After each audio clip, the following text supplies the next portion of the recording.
Não confunda preocupação, ou para ser mais enfático, pré-ocupação com preparação.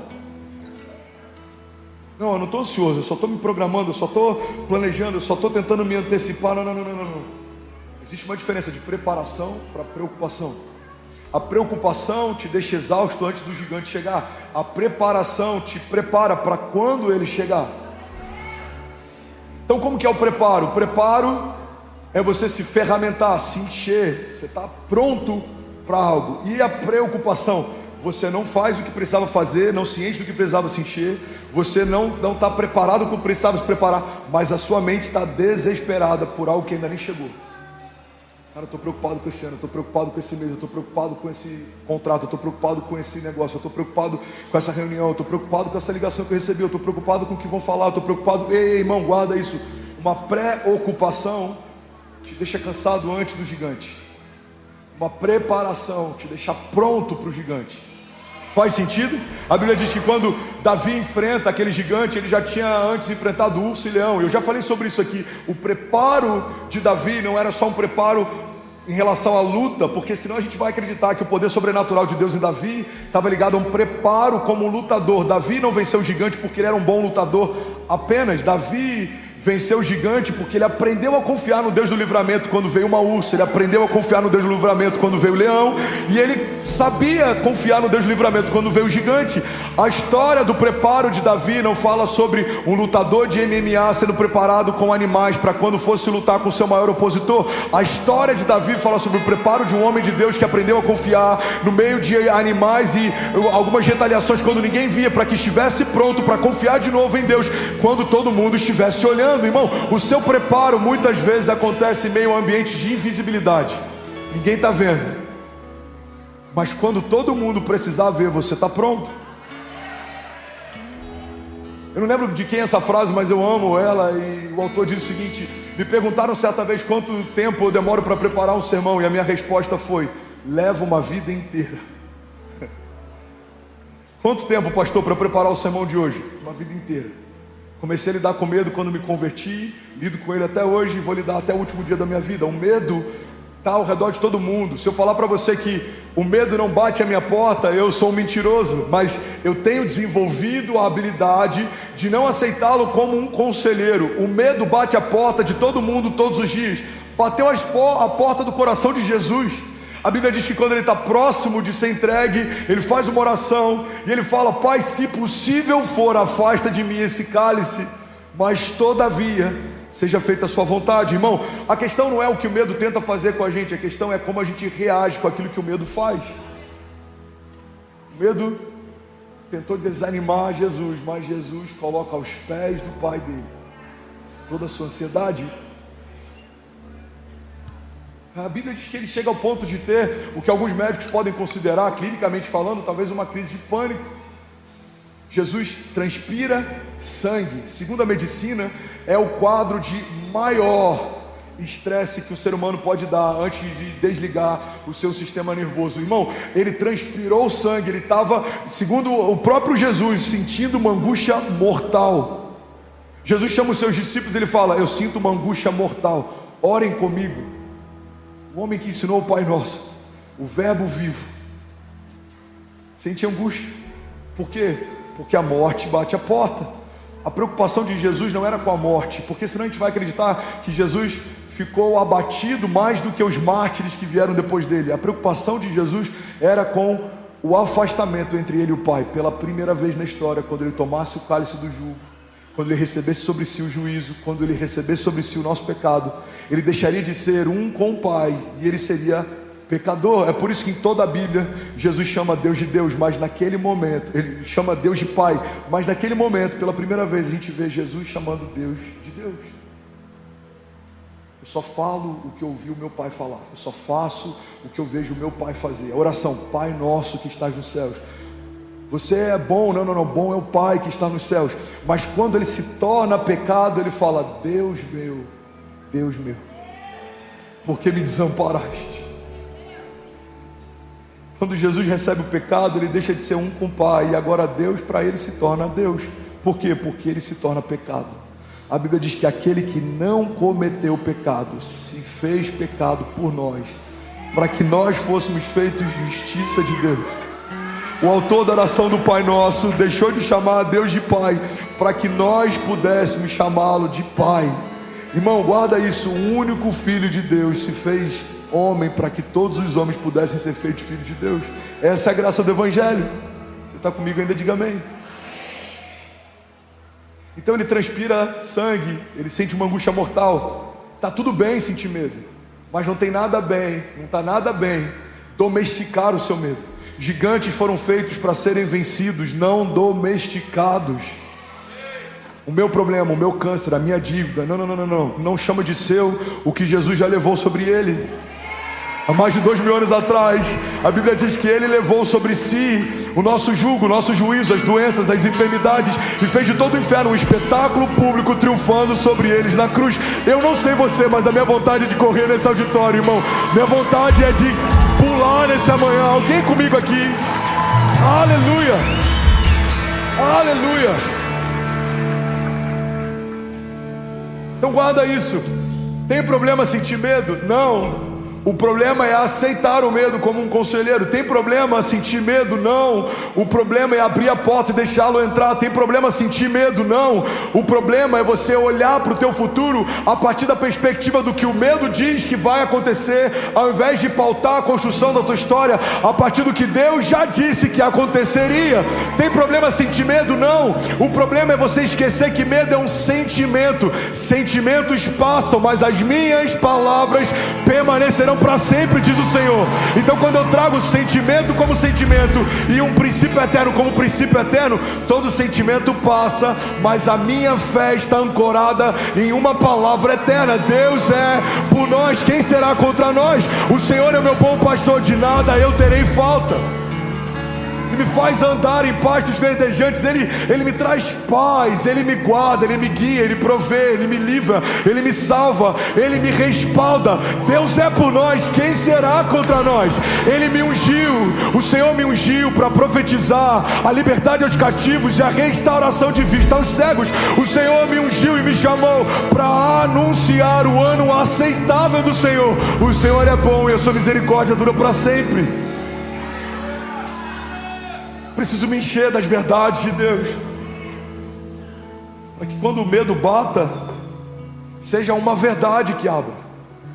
Para cada expressão de medo, uma expressão da verdade. Guarda isso, irmão.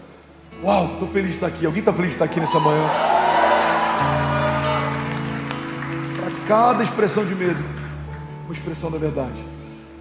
Medo de fracassar, uma expressão da verdade. Em Cristo somos mais do que vencedores.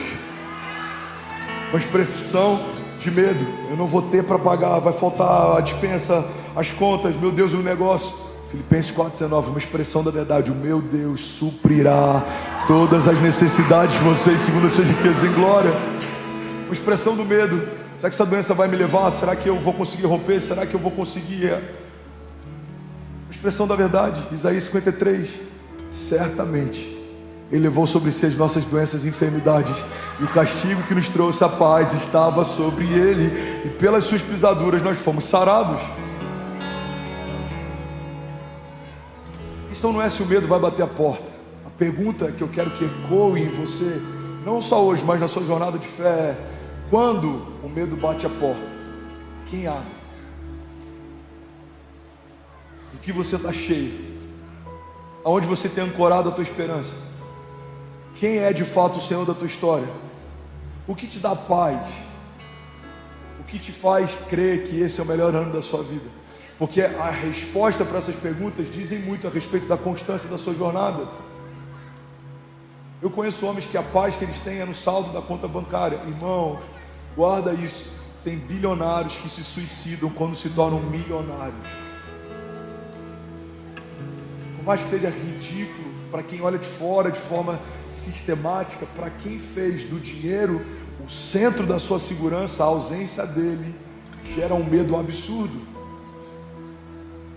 Alguns não conseguiriam gastar toda a sua fortuna mesmo se esbanjassem, mas tiram a própria vida se perderem parte dela. Por quê?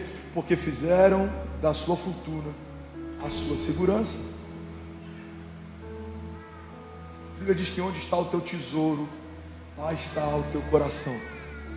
A Bíblia diz que sobre tudo que se deve guardar, guarda o teu coração. Então, irmão, guarda isso. A gente precisa ter muito zelo sobre quais são os nossos tesouros e aonde a gente está guardando o nosso coração.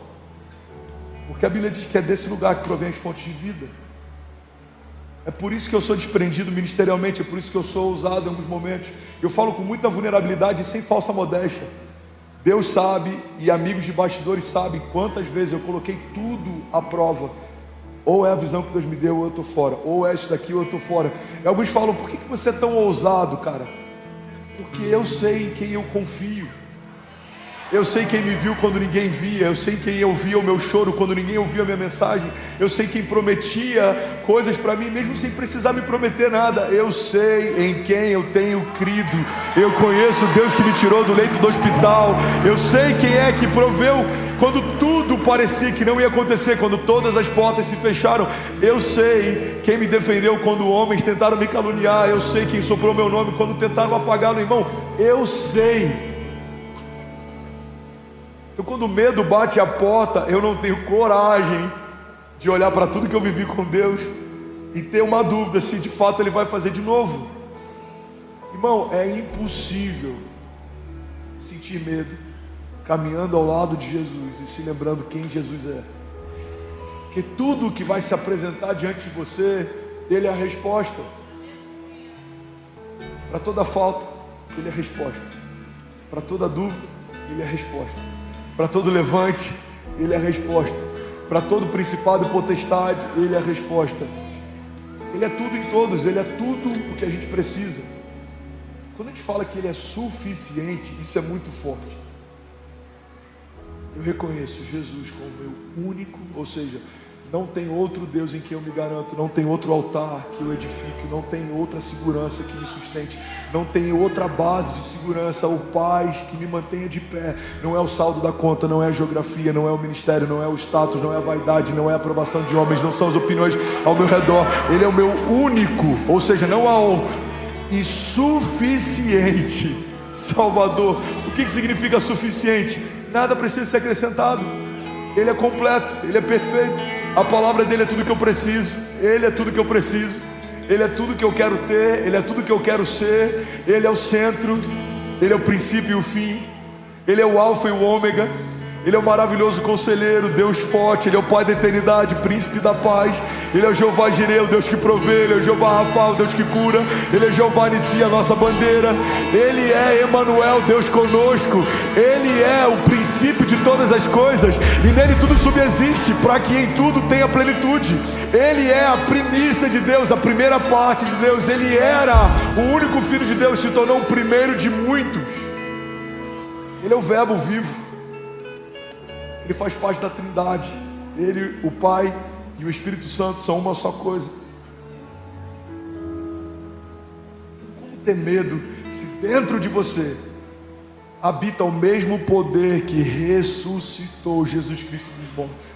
E aí, tudo bem? Você acabou agora de assistir um vídeo. Se você ainda não está inscrito, já se inscreve também no nosso canal, ativa esse sininho aqui embaixo de notificação, e toda vez que eu fizer uma live ou estiver transmitindo uma mensagem ao vivo, você vai ser um dos primeiros a saber. Mas eu deixei mais 2 indicações aqui que eu espero que façam muito sentido para você. Então já aproveita e clica para assistir a próxima mensagem, beleza? Seja bem-vindo ao time de incendiários, e eu espero de verdade que essas mensagens mudem a sua vida como elas têm mudado a minha também. Até a próxima. Valeu! Tem uma história na Bíblia que fala sobre homens a alguns passos da promessa, sem coragem para acessá-la. Você já deve ter ouvido inúmeras pregações a respeito disso. A Bíblia fala a respeito de um povo que caminha no deserto por anos em busca de uma promessa, e quando chega diante dela, parte deles tem medo. Irmão, olha para mim.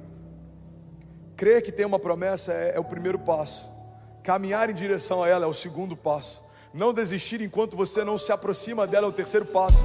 Mas existe um passo final, que é você se apossar daquilo que Deus já te confiou.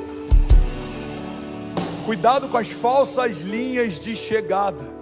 Anota isso e medita nisso, irmão. Cuidado com as falsas linhas de chegada. Porque pode ter cheiro da promessa, pode parecer com a promessa, pode até estar no lugar da promessa, mas se você não acessar, é só uma promessa. Olha que interessante, olha o que a Bíblia diz. Está lá em Números 13:30. Alguém está recebendo algo de Deus essa manhã? Glória a Deus. Números 13:30 fala a respeito dos espias que são enviados para mapear a terra prometida.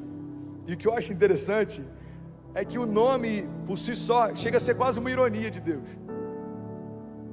Como que o povo chama aquele lugar? De terra prometida. Irmão, olha para mim. Não é uma terra que eles acharam do nada. Não é uma terra que alguém falou para eles. Era uma terra que o próprio Deus havia prometido para eles. Não confiar numa promessa significa fundamentalmente desconfiar do caráter de quem fez a promessa. É por isso que, para ter medo conhecendo quem Deus é, eu vou precisar esquecer quem Ele é, porque é impossível conhecer o coração do Deus que fez a promessa e ainda assim ter dúvidas se Ele vai cumprir a promessa. Você está comigo? Olha o que a Bíblia diz. Então Caleb fez calar o povo perante Moisés e disse: certamente subiremos e a possuiremos em herança, porque seguramente, cara, eu amo esses detalhes, porque essas chaves carregam tanto poder, porque seguramente prevaleceremos contra ela. Versículo 31, porém, os homens que com ele subiram disseram: não poderemos subir contra aquele povo, porque ele é mais forte do que nós. Irmão, guarda isso. Primeira coisa que me chama a atenção é que a Bíblia diz que Caleb então fez o povo se calar perante a Moisés. Tem milagres que você só vai acessar quando você calar a multidão que tenta te fazer desacreditar do que Deus já te fez acreditar um tempo. Caleb não fala: gente, com licença, só um minuto. Gente, vamos ser um pouco amigável, não, vamos, quando algo faz sentido, me ajuda aí, gente. Sensato, tem que so much. Vamos ser um pouco sensato. Vamos fazer uma votação. Irmão, tem momentos para a gente ser amigável, mas tem momentos para a gente se posicionar. Tempos de guerra não são tempos de administrar problema. Tempos de guerra são tempos de avançar sem pedir licença. A Bíblia diz que ele cala o povo e lembra da promessa. Olha os termos que ele usa: certamente possuiremos, seguramente prevaleceremos. Irmão, certeza e segurança só tem quem confia em quem prometeu. Ele está dizendo: é certo, não tem como dar errado. O meu coração está seguro, porque eu sei quem prometeu. Então ele cala a multidão e ele traz à memória a promessa. Irmão, tem promessas que você não está confiando, porque a voz dos ruídos ao teu redor se tornou mais alta do que a voz da promessa dentro de você. A gente vê isso com a filha de Jairo. A Bíblia diz que quando chega lá, Jesus diz: olha, a menina não morreu, apenas dorme. E a multidão riu dele. Guarda isso, irmão. A multidão que chorava a morte dela, agora ri do milagre dela. Olha para mim. Você percebe que a multidão não tem dificuldade de chorar a tua desgraça, mas tem dificuldade de celebrar o teu milagre? Eu quero pregar nessa manhã. Tem alguém que está comigo? A filha de Jairo morreu, todo mundo se reúne para chorar. Jesus chega na casa e fala: não, ela não morreu, ela apenas dorme. Todo mundo começa a zombar do milagre. Irmão, chorar com os que choram é bíblico, mas se alegrar com os que se alegram também. E a multidão nem sempre tem as duas partes, dos dois lados dessa moeda. Tem gente que quer chorar com você, mas não consegue celebrar com você. Por quê? Porque a dor conecta. A dor é algo que é fácil de conectar. É por isso que uma pregação almática é fácil da gente se conectar. A gente está chorando, daqui a pouco está todo mundo emocionado. Por quê? Porque a minha dor conecta com a sua. É um ponto de contato. E a multidão tem essa característica. A multidão consegue se assimilar e ver algo que conecta com a sua dor, mas nem sempre ela vai confiar no milagre que Deus prometeu para você. E é por isso que o que Caleb fez foi exatamente o que Jesus fez tempos depois. A Bíblia diz que Jesus então mandou que a multidão saísse, e aí então ele entrou na casa. Tem milagres que só vão entrar na tua casa quando a multidão sair dela. A promessa só começa a ter mais espaço dentro do meu coração quando as opiniões começam a ter menos espaço dentro dele. Você está comigo? Diga amém. Então Caleb fez calar o povo perante Moisés e disse: certamente subiremos e a possuiremos. E aqui tem uma outra chave poderosa: e a possuiremos em herança. Caleb sabia que a conquista que eles viveriam não tinha a ver com a força dos exércitos que eles tinham, mas com a força da promessa que eles carregavam. Irmão, olha para mim. Não tem nada mais poderoso do que receber de Deus aquilo que Deus desejou te dar. É uma herança, é irrevogável, é intransferível, é inquestionável, está acessível.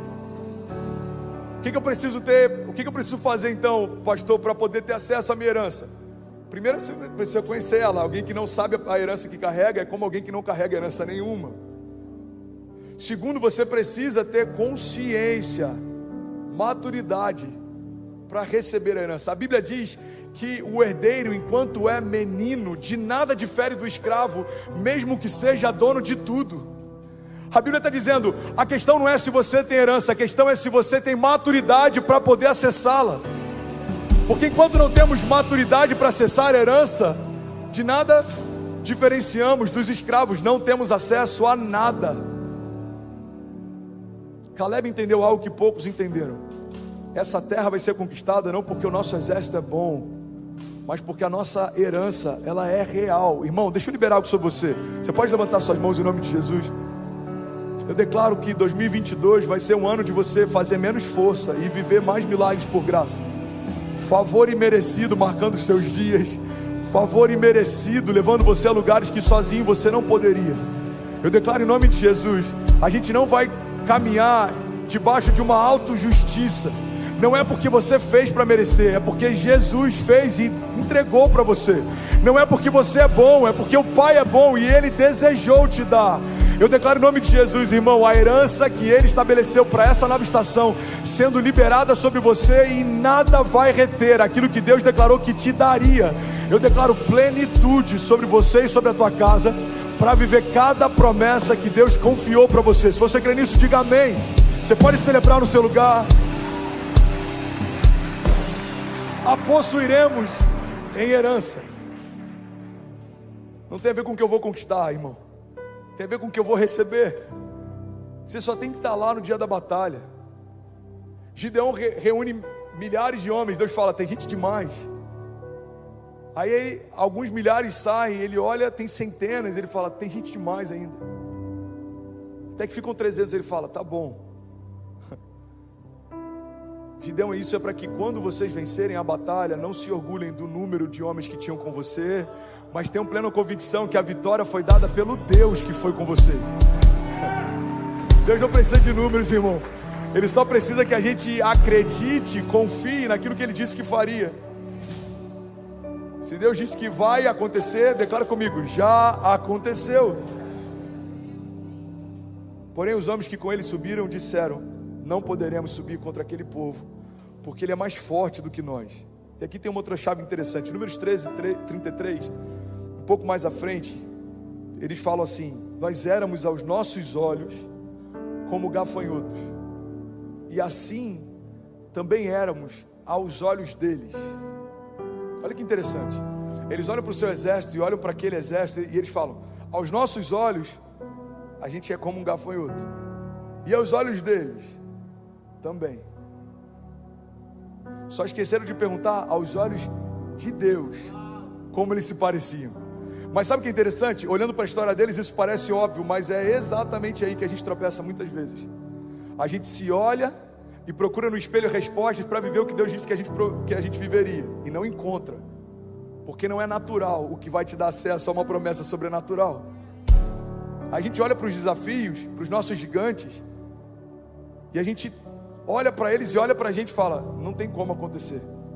Mas a promessa não acontece por aquilo que você tem, ou pelo tamanho que os seus gigantes têm, mas é por aquilo que Deus disse que faria. Deus disse que faria algo na América, então eu não posso olhar para mim e falar: eu não tenho visto, eu não falo inglês, eu nunca vim para cá, tá tudo novo, não conheço ninguém. Ou olhar para a América e falar: tem outros ministérios mais incríveis, que estão aqui há mais tempo, que tem mais recursos, porque não tem a ver comigo e não tem a ver com eles, tem a ver com Ele. Faz sentido para você? Ele ama confundir os que pensam que são e promover os que sabem que não são, mas sabem quem Ele é. Os que pensam que são serão abatidos. A soberba precede a queda. Os que sabem que não são e confiam no grande eu sou, esses são os improváveis. É quando a gente vê alguém que a gente fala: cara, não faz sentido o que ele está vivendo. Pois é, ele parou de olhar para si e para os outros e voltou a olhar para quem prometeu. Irmão, olha para mim. 2022 tem inúmeras promessas esperando por você e para a tua casa. Mas se você olhar para a economia, você vai desistir de confiar nelas. Se você olhar para as fronteiras, se você olhar para a política, se você olhar para as circunstâncias, se você olhar para o que os outros dizem, Deus está chamando a gente a olhar de novo para aquilo que Ele já disse que faria. Você está comigo? Eles se sentiam fracos em relação aos povos que já estavam lá. Mas essa é a chave. O que vai te dar acesso à promessa não é a tua força, é a promessa. A promessa é a chave que abre qualquer porta. Você já parou para perceber, irmão, que independente do tamanho das portas, todas elas carregam quase que proporcionalmente o mesmo tamanho de chave? Você teve a oportunidade de ir na casa de alguém milionário, ou alguém que tem muito dinheiro, e a porta da casa dele é maior do que o pé direito dos 2 andares da sua? Alguém já foi numa casa assim? Aí você olha aquela porta e fala: mano... Mas a chave que abre aquela porta não é proporcional ao tamanho daquela porta. Esse é o poder da chave. A chave é o que libera acesso. Se são portas pequenas ou portas enormes, o que você precisa para acessar é a chave. E qual é a chave que vai te dar acesso à promessa? Se você crer e não duvidar, assim será feito. Em outro momento a Bíblia diz: tudo é possível ao que crê. A fé é tratar coisas que não são como se já fossem. O que dá acesso à promessa é crer e não duvidar. Aqui a gente está vendo homens que voltaram dizendo: não tem como, vamos desistir. A gente está vendo um homem que está dizendo: irmão, Deus prometeu, vai acontecer. E aí, tudo bem? Você acabou agora de assistir um vídeo. E se você ainda não está inscrito, já se inscreve também no nosso canal, ativa esse sininho aqui embaixo de notificação, e toda vez que eu fizer uma live ou estiver transmitindo uma mensagem ao vivo, você vai ser um dos primeiros a saber. Mas eu deixei mais 2 indicações aqui que eu espero que façam muito sentido para você, então já aproveita e clica para assistir a próxima mensagem, beleza? Seja bem-vindo ao time de incendiários, e eu espero de verdade que essas mensagens mudem a sua vida como elas têm mudado a minha também. Até a próxima, valeu! Quero falar sobre o poder da fé, o poder do nome de Jesus, o poder da entrega, o poder da concordância. E a primeira mensagem dessa série começa hoje, se chama o poder da oração. Fala para quem está do seu lado: a oração é poderosa. Tem poder quem ora, tem intimidade quem ora, tem relacionamento quem ora, tem discernimento quem ora, tem governo quem ora, se antecipa quem ora. Mas muitas vezes a gente olha a intercessão como sendo o ministério de alguém e a oração como sendo algo pontual, quando na verdade todos fomos chamados a sermos intercessores. A intercessão, eu já falei sobre isso, mas eu preciso relembrar para alguém, significa alguém que está entre sessões. Então um intercessor é alguém que se move entre os céus e a terra. Então você ouve a realidade dos céus e você comunica o que ouviu para a terra. Você enxerga a realidade nos céus e você compartilha o que você viu na terra. E quando você atrai os céus para a terra, algo sobrenatural acontece. Esse é o princípio da oração. Mas eu quero falar hoje sobre algo que é muito poderoso. A gente olha para Jesus e a gente vê que Jesus, em vários momentos da sua história, orou antes e depois de um grande mover. A Bíblia diz que Jesus, Ele orou antes do seu batismo, Ele orou em desertos, Ele orou em momentos difíceis, Ele orou quando tudo ia bem. E a partir do modelo de Jesus que eu quero que a gente mergulhe na palavra de hoje. Você está comigo? Diga amém. Primeiro princípio, antes de falarmos sobre qualquer coisa, é o entendimento de que Deus sabe o que você precisa. Olha para mim, irmão. Deus sabe o que você precisa antes de você falar. Mas por que precisamos falar, pastor? Porque quando falamos com Deus o que a gente precisa, não é para comunicar algo que Ele não sabe, mas é para expor a nossa dependência ao único que pode suprir a nossa necessidade. Quando Jesus pergunta para aqueles homens enfermos enquanto caminhava na terra o que Ele queria que Ele fizesse, Jesus não precisava de uma informação sobre a doença que eles tinham. Todo mundo sabia que aquele cego não enxergava, ou que aquele paralítico não andava. Todo mundo sabia que aquele leproso estava longe de casa e que ele tinha lepra e precisava de um toque. Mas quando Jesus pergunta: o que queres que eu te faça? Jesus está dando àqueles homens a oportunidade de estarem expostos diante do Deus que pode todas as coisas. E é isso que está acontecendo nessa noite. Jesus está perguntando para pessoas aqui: filho, o que queres que eu te faça? Qual é a sua necessidade? Qual é a sua impossibilidade? E a partir dessa vulnerabilidade que o meu milagre começa a ser gerado. Há alguém comigo aqui? Diga amém. Salmos 37:18 diz assim: o Senhor cuida da vida dos íntegros, e a herança deles permanecerá para sempre. Em tempos de adversidade não ficarão decepcionados, e em dias de fome desfrutarão de fartura. Será que alguém pode dizer glória a Deus por isso? Sabe, a oração é um momento da gente conectar céus e terra, é um momento da gente compartilhar nossas necessidades, é um momento da gente agradecer por tudo que viveu.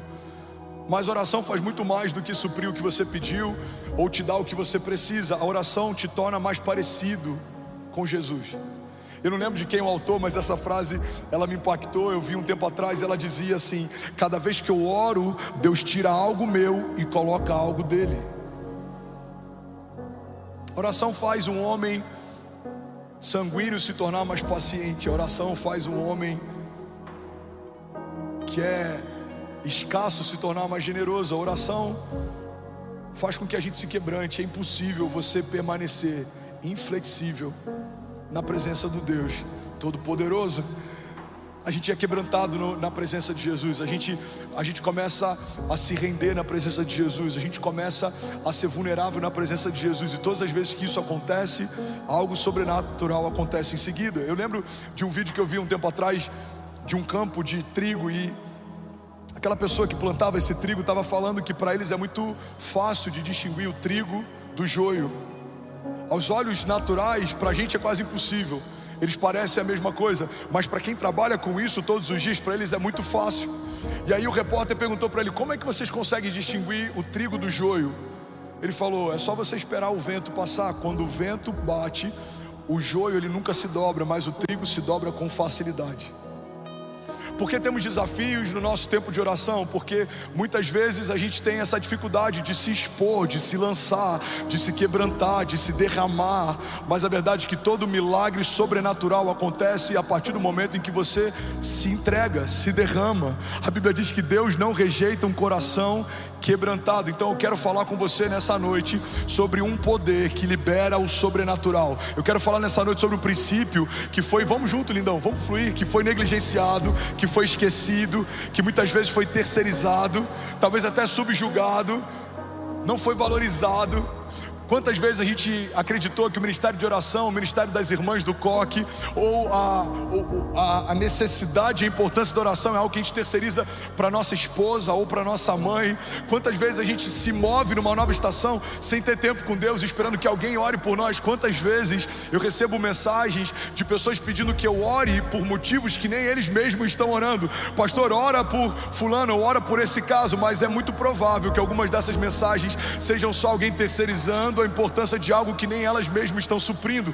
Mas a Bíblia fala a respeito de homens de Deus que tinham tempo com Deus, e porque tinham tempo com Deus, viveram coisas que homens naturais não viveram. A Bíblia diz que José ouviu dos céus o que ninguém tinha ouvido, por isso ele governou no seu período, no seu tempo. A Bíblia diz que havia uma seca eminente e os magos não conseguiram decifrar o sonho que o faraó havia tido. A Bíblia diz que os sábios e toda a corte não conseguiu decifrar o sonho sonho que Faraó havia tido, mas quando um jovem que ouviu os céus, ouviu o sonho de Faraó, para ele foi muito fácil discernir o que ele estava sonhando, porque quem ouve os céus governa na terra. A Bíblia fala que Davi era um homem de Deus, que estava cuidando do rebanho do seu pai. Não decidiram chamá-lo no dia em que um novo rei seria ungido, mas Deus mandou chamá-lo, porque era ele quem Deus queria ungir. E a Bíblia diz que Davi era aquele que tocava a harpa para Saul. Davi era aquele que acalmava o espírito do rei quando ele estava conturbado, porque só dá para você derramar sobre alguém aquilo que você carrega. Davi carregava um pedaço do céu, e quando a boca dele se abria, o céu se manifestava onde ele estava. E não é à toa que Davi é removido de um lugar improvável e colocado no trono mais alto que um homem poderia se assentar, no trono de Israel, porque quem tem tempo com Deus governa na terra. Quem ouve os céus vive o que homens naturais não vivem. Eu estou pregando para alguém aqui nessa noite. Será que tem alguém aqui queimando por Jesus? Agora, quem não ouve os céus anda em círculos, gasta tempo com coisas que não liberam o nosso destino ou que não apontam para o nosso futuro.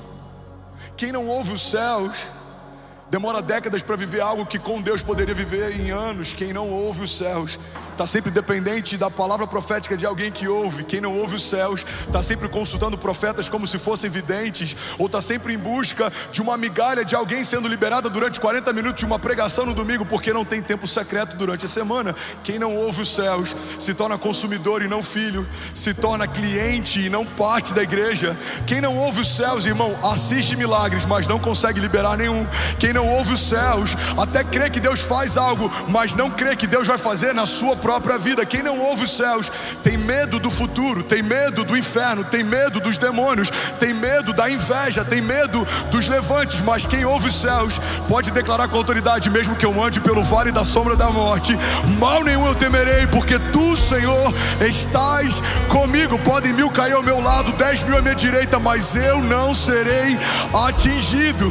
Alguns confiam em carros, outros confiam em cavalos, mas nós confiamos no Deus da nossa salvação. Alguém comigo aqui, pelo amor de Deus, diga amém. A Bíblia diz que os ímpios fogem sem que haja ninguém a persegui-los, mas os justos são ousados como um leão. Você vê a diferença de quem tem tempo com os céus e de quem não tem tempo com os céus, de acordo com a forma como eles reagem ao dia mau. Quem não tem tempo com Deus é inconstante quando os dias são maus. Quem tem tempo com Deus, ele é inabalável, independente da circunstância. A Bíblia diz que Davi, ele está orando, jejuando para que Deus salve o seu filho, mas quando a notícia de que o seu filho havia morrido chega para o rei, ele troca as vestes, lava o rosto e recomeça. A gente vê inúmeros heróis da fé que sofreram perdas. Eles vivenciaram luto, mas eles não pararam no seu tempo de luto. Eles recomeçaram, porque eles sabiam que o Deus que fez no passado iria fazer de novo. A gente olha para a história de Jó, perdeu seus filhos, perdeu os seus recursos, perdeu tudo que tinha, mas ele sabia que o Deus que havia dado no princípio iria restituir, e iria restituir muitas vezes mais do que tudo que foi removido. Irmão, quem tem tempo com Deus não depende da opinião de ninguém, porque carrega uma palavra que foi liberada por Deus desde a eternidade passada. Quem caminha com Deus não está refém das circunstâncias e não tem uma fé emocional. Fé não é o que se sente, fé é o que se sabe. Eu sei que o meu Redentor vive, eu sei que porque Ele vive eu posso crer no amanhã, eu sei que o meu amanhã vai ser melhor que hoje, eu sei que eu posso todas as coisas naquele que me fortalece, eu sei que o Senhor é o meu bom pastor e de nada eu terei falta, eu sei que as portas do inferno não vão prevalecer contra a igreja, eu sei que Ele é o meu refúgio, a minha fortaleza, socorro presente na hora da angústia. Por isso, independente do que me cerca, eu sei que a palavra que Deus liberou sobre mim vai acontecer. Se alguém crê nisso, diga amém. Tiago 4:8 diz: aproximem-se de Deus e Ele se aproximará de vocês. Todo tempo a Bíblia está dizendo: dá um primeiro passo que os céus vão corresponder ao seu passo. Aquele que busca encontra, aquele que bate a porta se abre. Clama a mim, responder-te-ei. Se aproxime de mim e eu me aproximarei de você. Quem sabe, irmão, o que a gente chama de silêncio de Deus, na verdade seja só a resposta para uma passividade nossa. somos passivos até quando precisamos de um milagre. A Bíblia diz que um cego clamava: Jesus, filho de Davi, tem compaixão de mim. E a multidão cercava ele, comprimia ele, tentava calar a voz dele. Mas a Bíblia diz que quanto mais tentavam calar ele, mais alto ele gritava: Jesus, filho de Davi, tem compaixão de mim. Sabe, algumas circunstâncias vão tentar calar você, algumas vozes vão tentar parar você, algumas tribulações e tempestades vão tentar desanimar você, alguns desertos vão tentar paralisar você. Mas quanto maior é a investida do inferno contra você, mais forte tem que ser o seu clamor para aquele que pode mudar a tua história. As circunstâncias vão tentar sufocar a tua voz. O que eu faço, pastor? Grite mais alto, clame uma vez mais, persiga o teu milagre, provoque a próxima estação, porque há poder em toda palavra liberada por aquele que carrega a própria vida de Deus dentro de si. Há poder na concordância da oração, há poder na oração dos justos, há poder na unidade da igreja, há poder no nome de Jesus. E a palavra de Deus nos diz que a partir do nome de Jesus, o que ligarmos na terra será ligado nos céus, e o que desligarmos na terra será desligado nos céus. Então nessa noite, até o final dessa palavra, a gente vai fazer algo prático. Você vai se colocar de pé daqui a pouco, fechar os seus olhos e abrir a sua boca.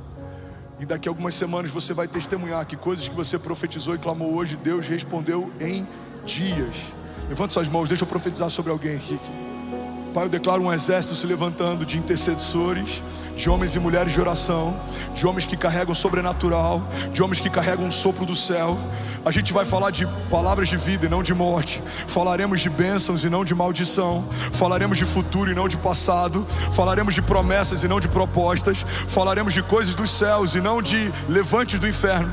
Falaremos de coisas que acrescentam e não de coisas que nos roubam. Falaremos de coisas que nos animam e não de coisas que nos abatem. Falaremos da promessa que Deus tem para a nossa vida e não da promessa que Deus tem para a casa do lado. Falaremos daquilo que Deus está nos pedindo para fazer e não teremos tempo para falar daquilo que Deus está fazendo com alguém ao nosso redor. Falaremos daquilo que Deus nos comunicou no secreto até que se cumpra, e quando se cumprir, Deus vai nos falar coisas novas. Nos moveremos debaixo de uma palavra, assim como o povo se movia debaixo da nuvem. Não vamos para nenhum lugar que a palavra não nos direcione, não faremos nada que a palavra não nos peça para fazer. Se Deus não disser, não iremos, mas se Ele falar, nós avançaremos com ousadia.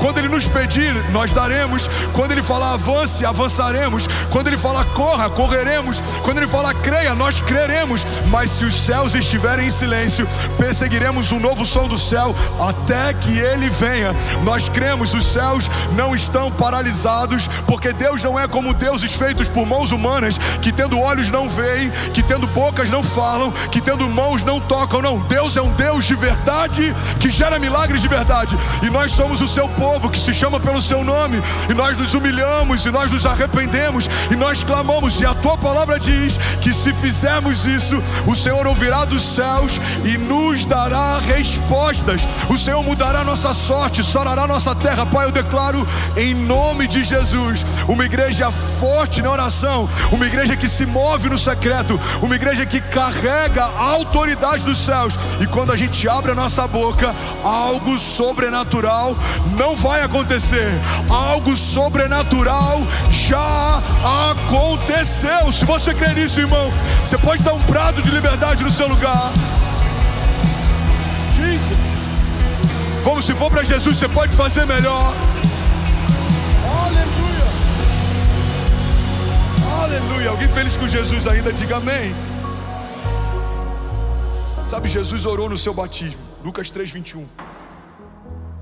Quando todo o povo estava sendo batizado, Jesus também o foi.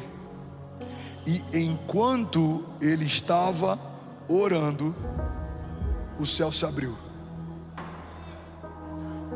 Uma das maiores incoerências da nossa geração é que desejamos céus abertos, mas permanecemos com a nossa boca fechada. A Bíblia diz que enquanto Jesus ora, os céus se abrem. A Bíblia diz que enquanto Jesus ora, algo acontece. Irmão, Jesus está no seu batismo e Ele não deixa de orar. A Bíblia diz que depois que Ele é batizado, o Espírito é derramado sobre Ele. O Espírito então leva Jesus 40 dias para o deserto para orar. Não tem nenhuma estação que Jesus entre que não seja marcada por oração antes e no final dela. A Bíblia diz que Jesus orou nos desertos, Lucas 5:16. Ele, porém, retirava-se para os desertos e ali orava. A Bíblia diz que Jesus orou a noite inteira antes de escolher os discípulos. E a minha pergunta é: como queremos tomar decisões importantes sem consultar a Deus, se o próprio Jesus não abrir a mão desse recurso? Irmão, Jesus, o Verbo encarnado, o próprio Filho de Deus, parte da Trindade, estava desde o princípio. João diz que no princípio ele era o Verbo estava com Deus, o Verbo era Deus. Todas as coisas foram feitas por meio dele, sem ele nada do que foi feito se fez. O autor e consumador da nossa fé, o maravilhoso conselheiro, Deus forte, Pai da eternidade, Príncipe da paz, está orando incessantemente antes de escolher os seus discípulos, porque ele não fazia nada que ele não tinha visto o Pai fazer, e ele não falava nada que antes ele não tivesse ouvido o Pai falar. Mas quantas vezes a gente assina contratos ou entra em sociedades, a gente toma decisões ou acessa portas sem que Deus tenha nos dado respostas? A pergunta que a gente precisa fazer nessa noite é: se o próprio Jesus não se movia sem antes ter uma palavra de Deus, como a gente ousa se mover sem que Ele fale? Olha o que a Bíblia diz, Lucas 6,12. Em um daqueles dias, Jesus saiu para um monte a fim de orar, e passou a noite orando a Deus. Ao amanhecer, chamou seus discípulos e escolheu 12 deles, a quem também designou como apóstolos. A Bíblia diz que Jesus orou antes da multiplicação dos pães e peixes. Isso é uma coisa extraordinária, porque a gente vê várias vezes Jesus orando e agradecendo antes do milagre acontecer. Dinâmica da fé fala a respeito de celebrarmos antes do milagre acontecer, porque celebrar depois que aconteceu é óbvio, mas celebrar antes de acontecer é fé.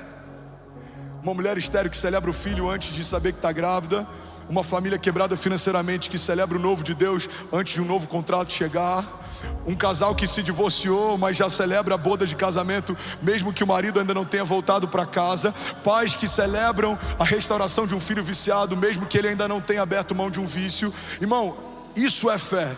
A fé é trazermos à existência coisas que não existem, é tratar coisas que não são como se já fossem.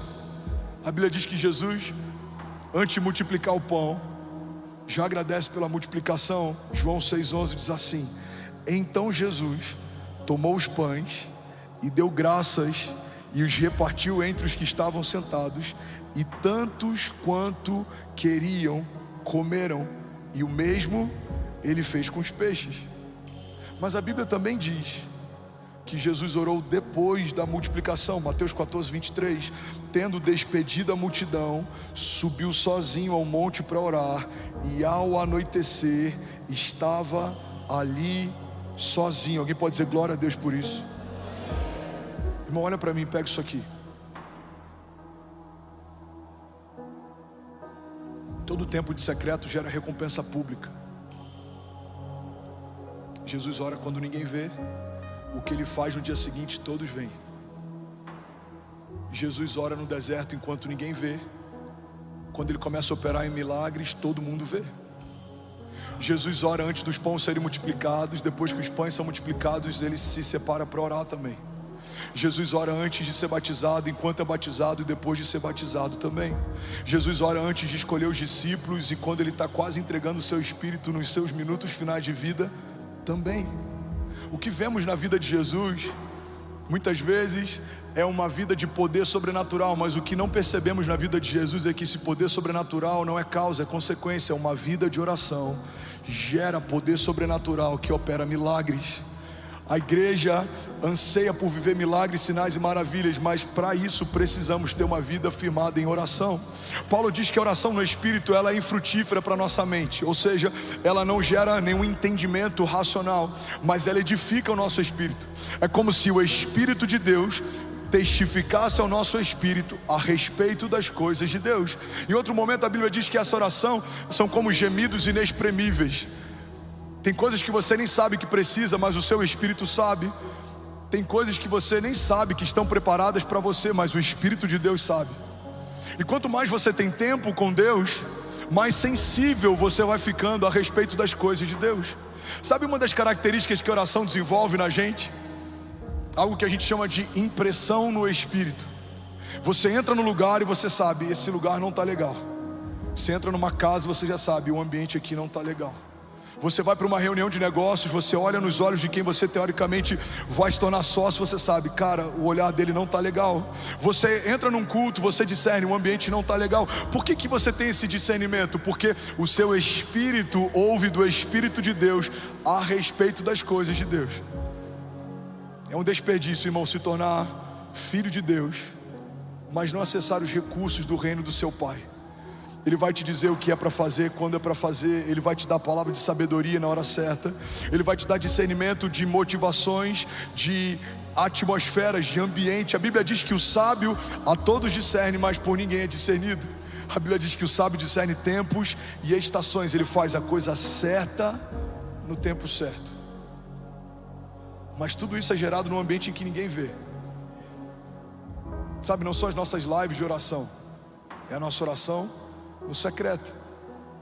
É quando ninguém ouve o teu choro, é quando ninguém ouve o teu clamor, é quando ninguém ouve a tua oração. É nesse momento que existe algo poderoso sendo gerado nos céus. A Bíblia diz que os céus recompensam o nosso tempo de secreto. Alguém está comigo? Diga amém. Jesus orou ensinando a oração do Pai Nosso, Lucas 11:1. A Bíblia diz assim: certo dia, Jesus estava orando em um determinado lugar, e tendo terminado, um dos seus discípulos lhe disse: Senhor, ensina-nos a orar, como João ensinou os discípulos dele. Então Jesus disse: quando vocês orarem, digam assim, vamos ler junto? Pai, santificado seja o teu nome, e venha o teu reino. Dá-nos cada dia o nosso pão cotidiano. Está em qual versão? Está na versão... Bota na versão NVI, por favor, meu lindo. Eu acho que está na versão Almeida, deve ter uns 60 anos. Eu estou brincando, mas é sério. Volta lá, por favor, lindão. Lucas 11:1, versículo 1. Certo dia Jesus estava orando em determinado lugar. Onde é que ele estava? Orando de novo. E tendo terminado, um dos seus discípulos lhe disse: Senhor, ensina-nos a orar, como João ensinou aos discípulos dele. Versículo 2. Então Jesus lhes disse: quando vocês orarem, digam: Pai, santificado seja o teu nome, e venha o teu reino. Dá-nos cada dia o nosso pão cotidiano.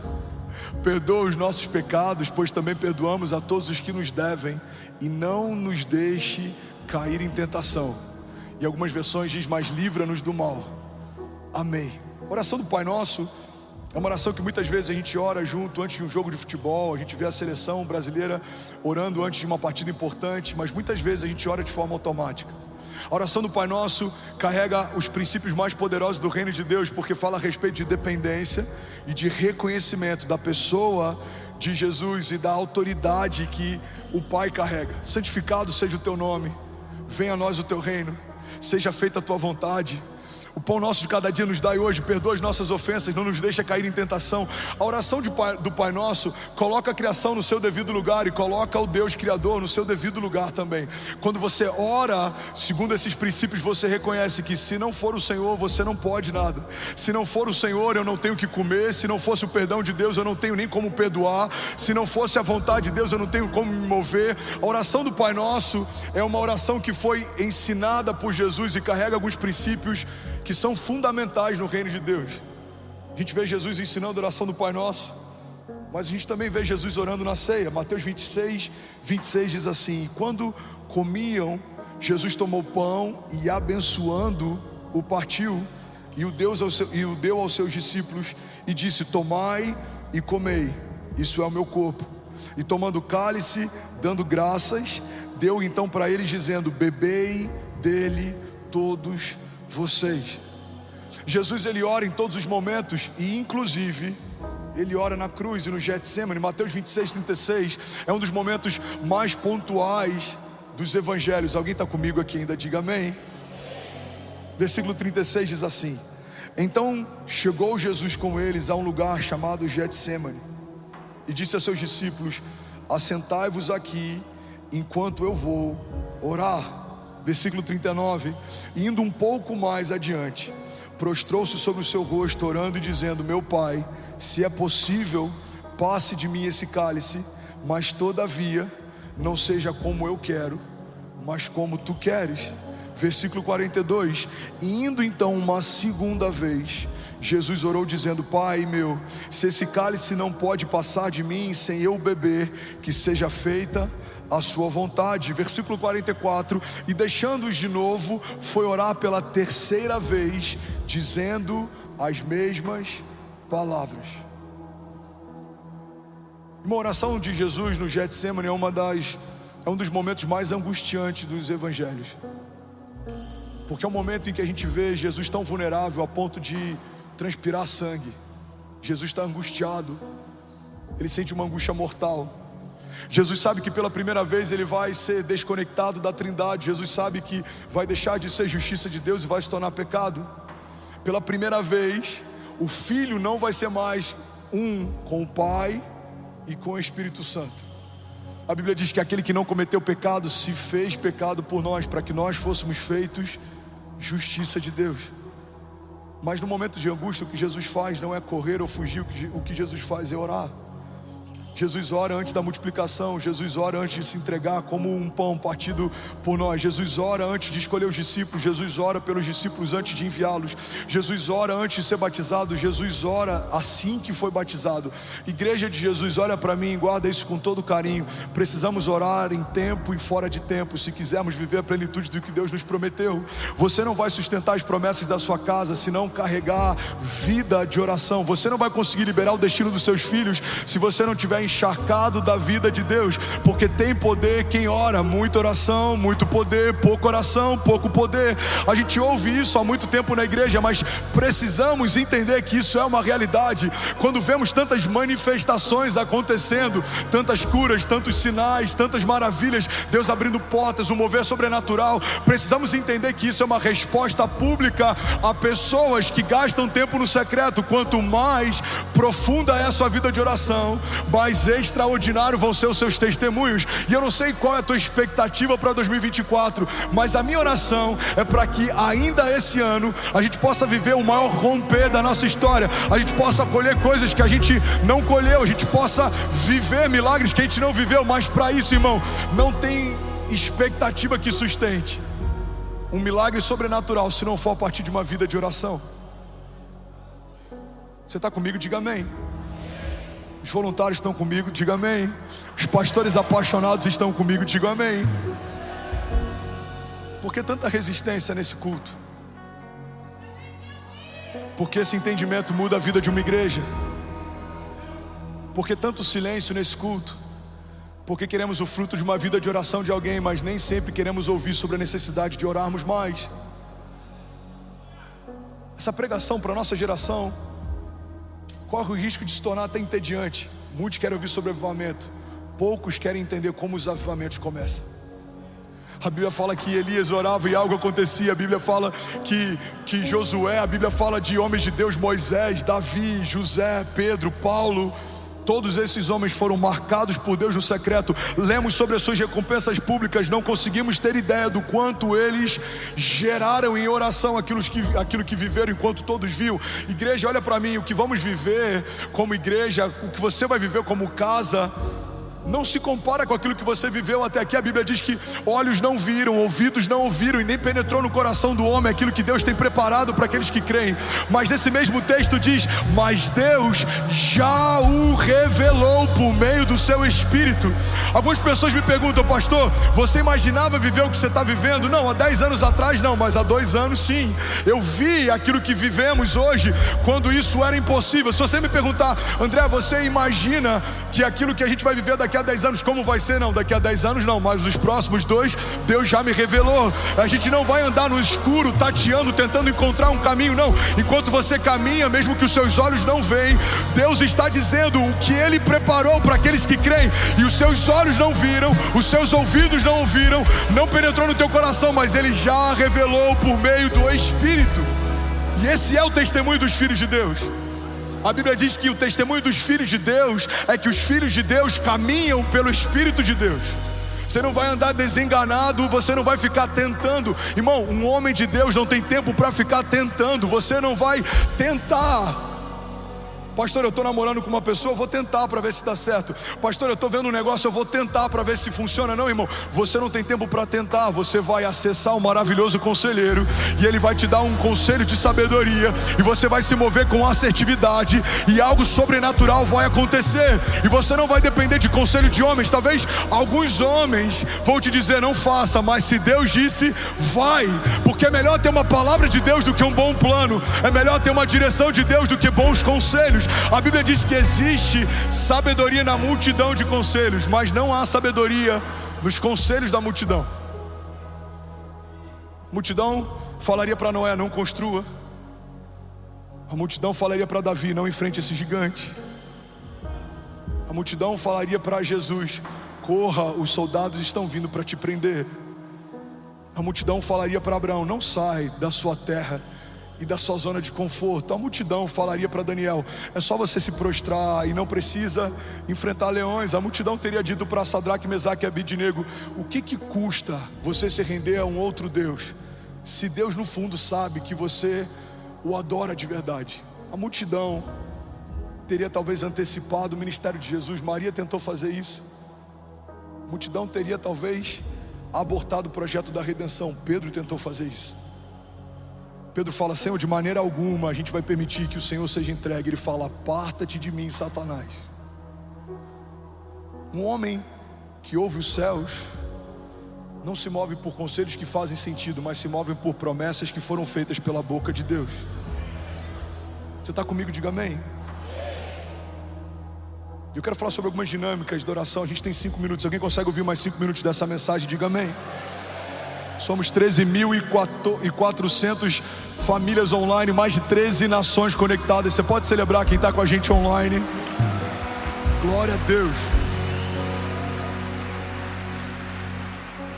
Primeira dinâmica da oração é que existe uma relação entre oração e o tempo. Fala comigo, oração e o tempo. Eclesiastes 3 diz que há um tempo e uma ocasião determinada para cada propósito debaixo do céu. O fato de Deus não responder a sua oração no tempo em que você espera que Ele responda não significa que Ele não tenha respondido. Talvez a sua resposta só não tenha chegado. A Bíblia diz que Daniel está orando, dias depois chega a sua resposta. Olha para mim e pega isso aqui. Então o anjo se apresenta para Daniel e fala, Daniel, desde o dia em que você orou, o Senhor enviou resposta, mas eu fui resistido pelo príncipe da Pérsia nas regiões celestiais. Ou seja, dias depois a resposta chega, mas desde o dia em que Daniel clamou, a resposta foi enviada. Vou falar isso de novo e alguém incendiado por Jesus desse lado esquerdo vai pegar essa chave. No mesmo dia em que Daniel ora, Deus responde, mas dias depois a resposta chega. É como uma mulher grávida. Uma mulher estéril que não pode gerar, pode receber a vida no seu ventre da noite para o dia, mas o bebê não vai nascer no dia seguinte. Você precisa esperar o tempo da gestação. Sabe, o fato de você não tocar ainda em alguns milagres não significa que eles já não sejam realidade. Deus já enviou algumas respostas. Deus já respondeu algumas dúvidas e inquietações. Deus já está movendo algumas realidades. Deus já está abrindo algumas portas. Irmão, eu creio que enquanto a gente está aqui, Deus já está curando algumas enfermidades. Deus já está visitando alguns ventres. Vamos, eu quero profetizar sobre alguém. Enquanto estamos aqui, Deus já está removendo do coração de pessoas projetos que Ele não se alegra, ideias que não foi Ele quem deu, mas Deus também está confirmando no coração de pessoas lugares, sociedades, negócios, projetos que é o Senhor quem te deu. Ele está dizendo, filho, fui eu quem fiz, fui eu quem abri, fui eu quem te deu. Avance, creia, não tenha medo, não tenha medo, eu sou contigo, eu estou com você. Essa porta fui eu quem abri, essa sociedade fui eu quem propus, essa empresa fui eu quem te dei. Porque a porta que Deus fecha, ninguém abre, mas a porta que Deus abre, irmão, ninguém fecha. E quem caminha com Deus sabe que é melhor uma porta fechada por Deus do que tentar forçar uma porta que Deus nunca abriu. É melhor você ter algo que Deus retirou de você do que tentar retirar de Deus algo que Deus disse que não é mais para esse tempo. Tem lugares que você amava estar, Deus mandou você sair, você não sabe por quê, mas você não ouvia conversas que Deus ouviu, você não viu coisas que Deus viu. Tem lugares que você amava estar, pessoas que você queria com você, mas o próprio Deus retirou. Por quê, pastor? Porque Ele sabe daquilo que você não sabe, Ele vê aquilo que você não vê. Talvez no seu tempo presente não faça sentido algumas renúncias, mas no seu tempo futuro elas vão fazer todo sentido. Tem estações, irmão, que Deus nos pede coisas que parece que agora tudo está desmoronando. Deus remove bases de segurança, Deus remove pessoas, conexões, alianças, mas a verdade é que quem caminha com Deus, mesmo em momentos que parece que tudo está desmoronando, na verdade no seu destino profético está tudo se encaixando. José foi vendido, mas a venda dos seus irmãos deixou ele mais perto do seu destino profético. Irmão, Davi foi esquecido, mas quando o profeta manda chamar, naquele dia a unção liberou seu destino profético. A gente vê muitos homens de Deus que por algum momento eles foram empurrados por uma tribulação ou tempestade, mas aquela tempestade foi o passaporte para o cumprimento de um destino profético. O que seria de José se não fosse a venda dos seus irmãos? O que seria Davi se não fosse a perseguição de Saul? O que seria Moisés se não fosse o genocídio de uma geração? Será que os braços da filha de Faraó teriam recebido Moisés se aquele menino não precisasse fugir da morte lançado num cesto? Será que José falaria para o copeiro e para o padeiro a respeito de revelação de sonhos se não estivesse no mesmo cativeiro em que eles estavam? Será que Daniel teria visto o que viu naquela cova enquanto leões jejuaram na presença dele, se ele não tivesse permanecido fiel e inabalável diante da perseguição?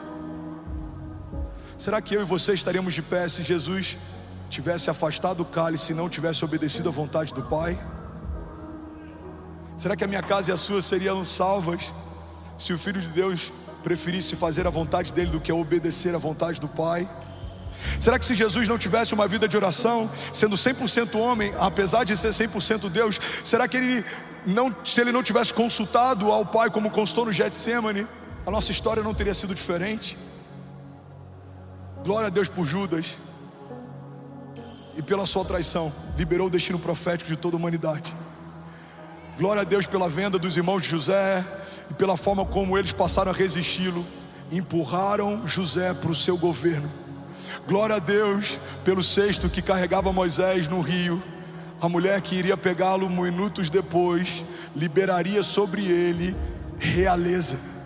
Glória a Deus pelas minhas tribulações e faltas, porque a doença de 2017 me deu autoridade para ministrar sobre enfermos. Glória a Deus pelos desafios que a gente passou quando não tinha direito o que comer, porque isso me deu liberdade para tirar famílias da rua e liberar sobre elas um destino profético. Glória a Deus pelas perseguições ministeriais e homens fortes que tentaram apagar o meu nome, porque eu permaneci fiel e o próprio Deus soprou o meu nome em lugares em que alguns desses homens não têm mais acesso, não podem entrar. Glória a Deus, irmão, pelas lutas e tribulações que, como Paulo diz, são leves e momentâneas, mas elas estão gerando em nós uma glória eterna que pesa mais do que todas elas. Glória a Deus pelos testes, porque são eles quem nos promovem. Glória a Deus pelas faltas, porque são elas que fazem a gente reconhecer o que de fato importa. Quando todas as nossas bases são removidas, a gente se lembra que tudo que a gente precisa a gente já tem. Jesus, o autor e consumador da nossa fé, Ele é poderoso para restituir o que foi roubado, Ele é poderoso para te dar o que tentaram tirar de você, mas para isso você precisa, irmão, ouvir os céus. Talvez ao seu redor as palavras são palavras de desânimo, de cansaço, de morte, mas as palavras que Deus tem para você são palavras de vida e de eternidade. Talvez alguém perto de você vai dizer: 2024 é o ano mais desafiador da nossa empresa, mas alguém que ouve os céus precisa se levantar e declarar: não, 2024 é o ano de aceleração sobrenatural. Nunca vimos o que veremos a partir de agora.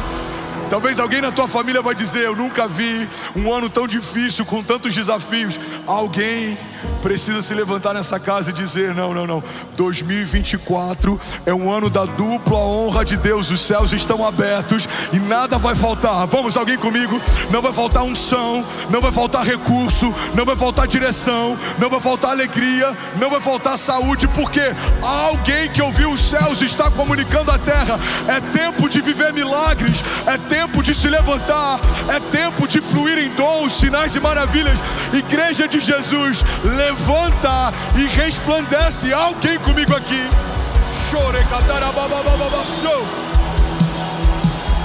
Aleluia, aleluia. Vamos, se for para Jesus, você pode fazer melhor. Aleluia. Você vai chegar na sua segunda-feira, e quando você ouvir algo que não coopera com o que Deus te falou, você precisa combater o que ouviu. Irmão, eu acho que a gente vai precisar fechar. Por quê? As contas não estão fechando. Deixa eu ver. Deus te deu uma palavra? Deu. Então faça sonhos maiores do que você tinha antes da crise, porque se foi Deus quem te deu essa empresa, é Ele quem vai fazer ela superar qualquer tribulação. Você está com desafios no casamento? Creia, o Deus que abençoou essa aliança é o Deus que vai manter essa aliança de pé. Você não vai pensar como seria se você se divorciasse. Você vai pensar: aonde faremos as bodas no próximo ano? Vamos, alguém comigo? Se alguma mulher aqui não consegue gerar, coloca a mão sobre o seu ventre.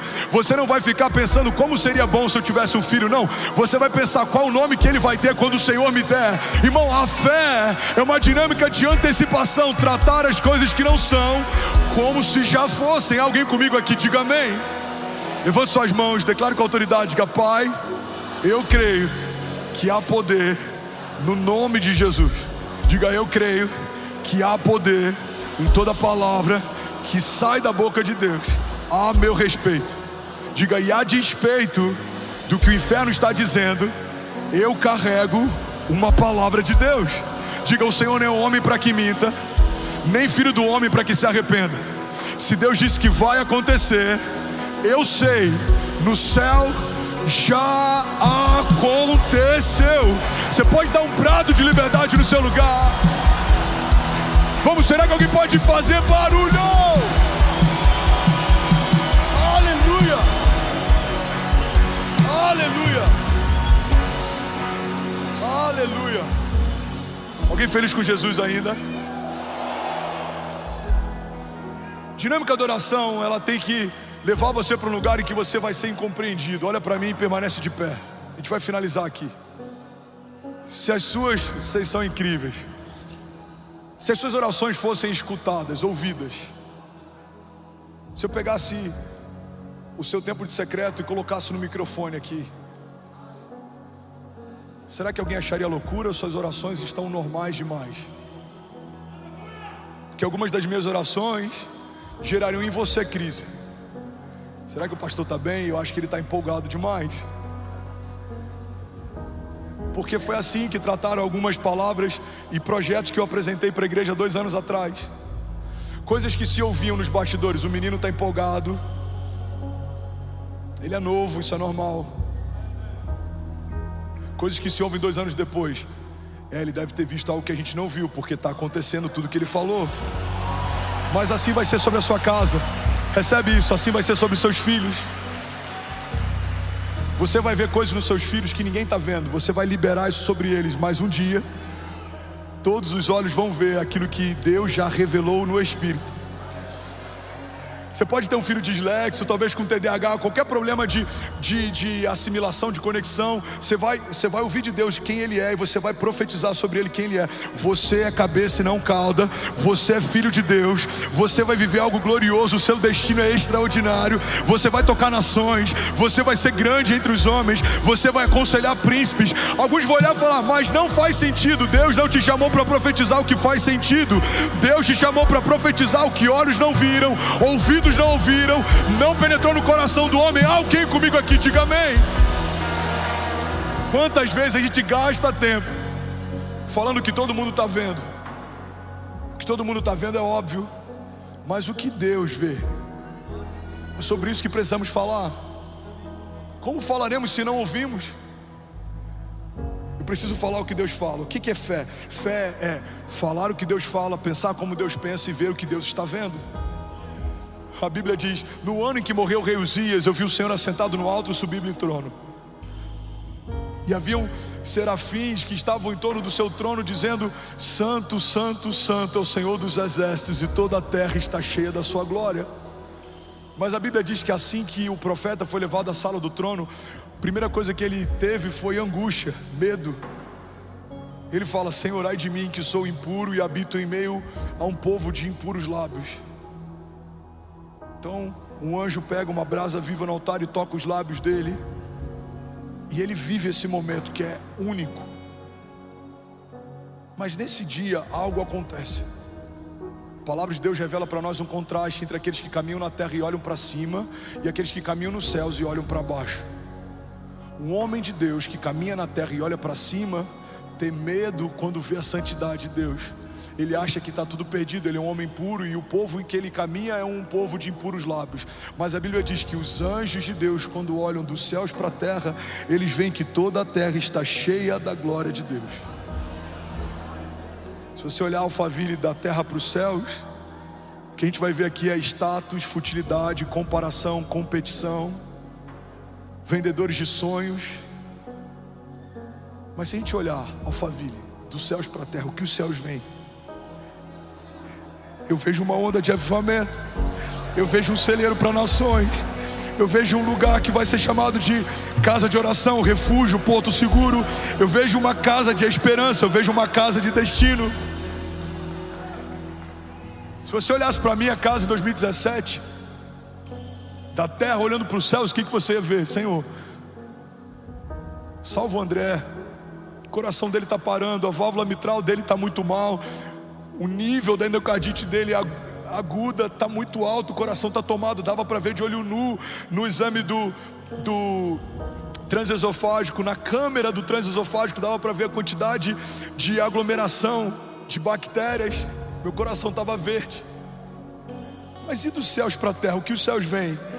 Esse milagre vai ser testemunhado em nações. Milhares e milhares e milhares ouvirão o que eu fiz. Esse milagre vai desencadear uma onda de milagres de cura. Alguns vão dizer: o Brasil está vivendo um tempo difícil. Se a gente olhar para algumas instituições que cuidam da parte do judiciário, econômico, político, existe uma divisão, o Brasil está polarizado. Mas se olharmos o Brasil dos céus para a terra, o que os céus veem? Nação do avivamento, o lugar de onde vem o último sopro de Deus, um lugar que Deus separou, inclusive dentro da América Latina, com uma linguagem única, para que possa liderar uma onda de avivamento que vai tocar nações. Aqueles que transportam brasas, aqueles que exportam brasas, aqueles que carregam fogo sobre os seus ossos, aqueles que têm fome por mais de Deus. Irmão, o que você precisa fazer a partir do seu tempo de oração é parar de chamar as coisas como elas são e você começar a profetizar como elas serão. Você vai começar a trazer o futuro para o seu presente, o seu futuro vai se tornar real. Você vai começar a trazer promessas para o seu presente e as suas promessas vão se tornar reais. E aí, tudo bom? Você acabou de assistir uma mensagem aqui do nosso canal. Eu tenho certeza que ela te edificou e que ela vai gerar algo novo em você. E a gente separou mais 2 vídeos, eu quero deixar essas indicações aqui para você continuar queimando com Jesus. E eu quero muito te fazer um pedido também. Se essa mensagem te edificou, comenta aqui embaixo, segue o canal, me ajuda a compartilhar para que mais pessoas sejam tocadas também. Deus te abençoe.